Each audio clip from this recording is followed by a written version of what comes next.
സഹോദരി സഹോദരന്മാരെ, സഹപാഠികളെ, നിങ്ങൾക്കേവർക്കും ഇന്നും ജീവിക്കുന്നവനായ യേശുക്രിസ്തുവിൻ്റെ നാമത്തിൽ എൻ്റെ സ്നേഹം.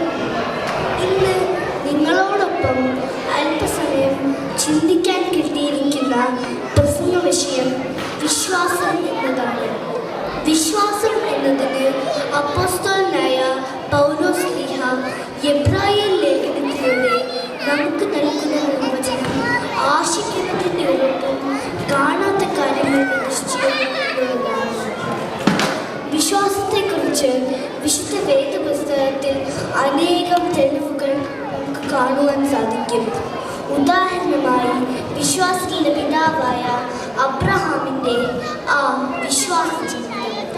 ദൈവം അബ്രഹാമിനോട് അരുളി ചെയ്തത് എന്തെന്നാൽ, നീ നിന്റെ ദേശത്തെയും പിതൃഭവനത്തെയും ചാർച്ചക്കാരെയും വിട്ട് ഞാൻ കാണിപ്പാനിരിക്കുന്ന ദേശത്തേക്ക് പോകുക എന്നുള്ളതാണ്.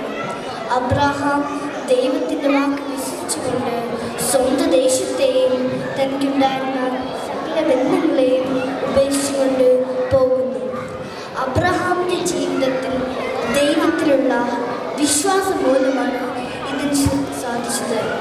വീണ്ടും നമുക്ക് അബ്രഹാമിൻ്റെ വിശ്വാസത്തിൻ്റെ തീക്ഷ്ണത കാണുവാൻ സാധിക്കുന്നത് വയോധികരായിരിക്കുന്ന അബ്രഹാമിനും സാറായ്ക്കും മക്കളെ നൽകിയതാണ്.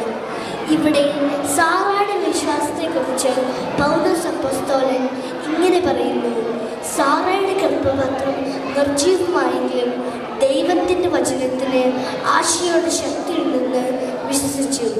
ദൈവം അവർക്കൊരു മകനെ നൽകി.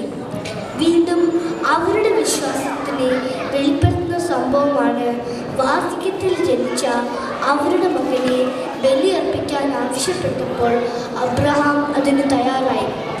ആകയാൽ പ്രിയരെ, വിശുദ്ധ വേദപുസ്തകം നമ്മെ പരിചയപ്പെടുത്തിയിട്ടുള്ള ആ വിശ്വാസ വീരന്മാരുടെ ജീവിതത്തിൽ നിന്ന് നാമും ശക്തി സംഭരിച്ച് അവരെ പോലെ നാമും ദൈവത്തിൽ നിന്ന് ശക്തി പ്രാപിച്ച് ദൈവത്തിൻ്റെ ഇഷ്ടപുത്രന്മാരും പുത്രന്മാരുമായി തീരുവാൻ ദൈവം ശക്തി നൽകട്ടെ എന്ന് പ്രാർത്ഥിച്ചുകൊണ്ട് ഒരു പാട്ടിൻ്റെ 2 വരികൾ പാടുകയാണ്.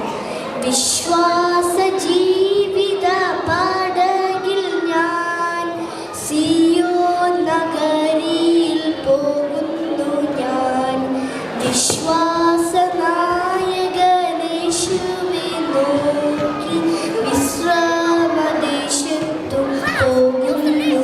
ഞാൻ വിശ്വാസ നായകനേശുവെ നോക്കി വിശ്രമദേശത്തു പോകുന്നു. ഞാൻ ഇത്രയും പറഞ്ഞുകൊണ്ട് ഞാൻ എൻ്റെ വാക്കുകളിൽ നിർത്തുന്നു.